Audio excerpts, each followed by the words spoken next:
Pozdrav svima, nalazimo se u Santa Domenici u City Center Zagreb West. Danas ću vam pokazati neke od naprednih mogućnosti iPhone 7 i 7 Plus. iPhone 7 Plus je po prvi puta donio dvije leće i dvije kamere. One se koriste za obilje inovativnih mogućnosti, poput pravog optičkog zooma ili izvrsnog bokeh efekta koji simulira profesionalni fotoaparat za portrete. To je i dan danas jedna od najboljih, ako ne i najbolja kamera na tržištu. Apple za iPhone sam razvija i software i hardware i to donosi brojne benefite krajnjim korisnicima. Intuitivnost, performanse i sigurnost.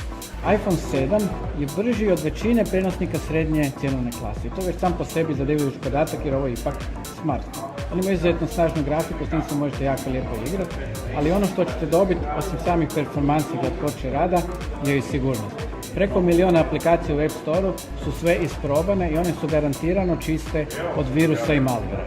To znači da će vaš telefon raditi dugo i besprijekorno.